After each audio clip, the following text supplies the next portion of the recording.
Here we are again with October Horrorfest. Tonight we're watching another Chucky movie, Curse of Chucky. In this one, it stars some paraplegic chick in a wheelchair that lives in a two-story house. That's already a nightmare in itself. But also, we're gonna fucking deal with demons and Chucky and also some other shit that happens because I've never seen the movie before. Let's watch.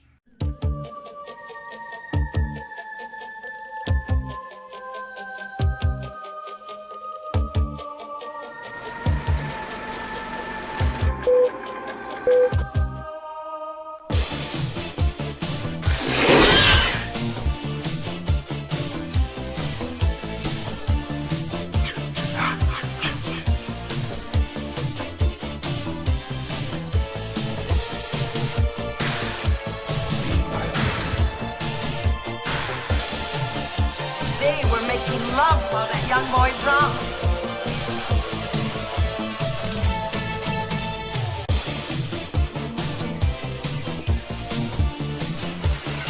Trick or treat, motherfucker.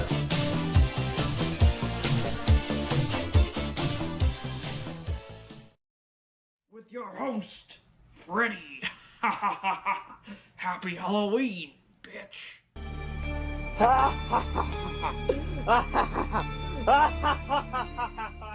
Alright, back with another Chucky film. I know, they just don't stop, do they?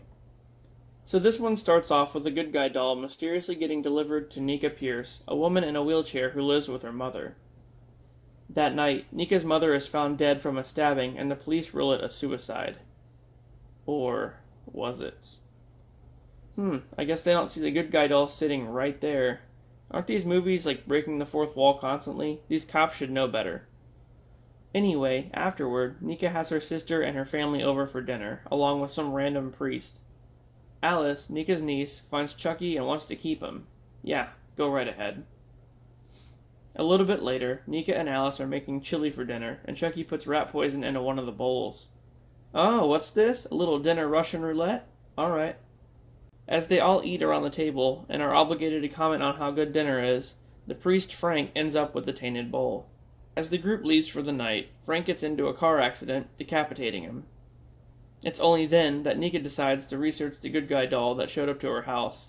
Yeah, good call. She finds out all about the events of the previous movies and all about Charles Lee Ray.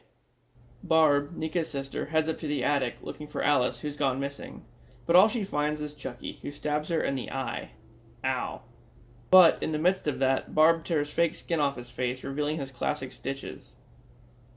Nica finds out that Chucky is alive and tries to warn Barb's husband, but he immediately blames her for Barb's murder. Not too long after that, he eats his words as he reviews some camera footage, seeing that it was actually Chucky all along. And then, Chucky shows up and kills him with a hatchet. He tries to kill Nica too, but she grabs the hatchet and beheads Chucky. All of a sudden, he reattaches his head and pushes Nica off the balcony, with her falling to the ground.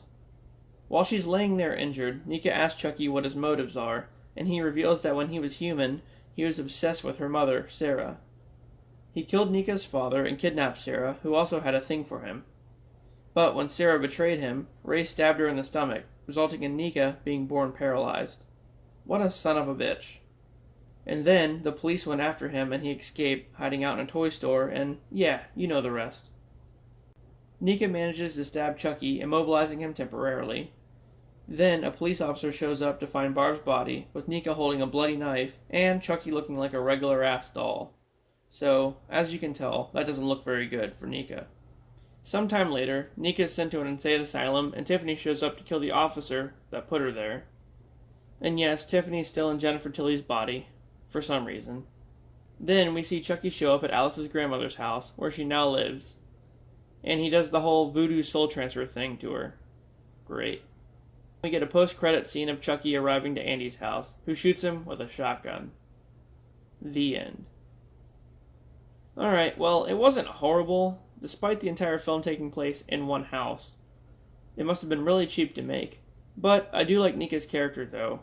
Her name is Fiona Dourif, and she's actually Brad Dourif's daughter.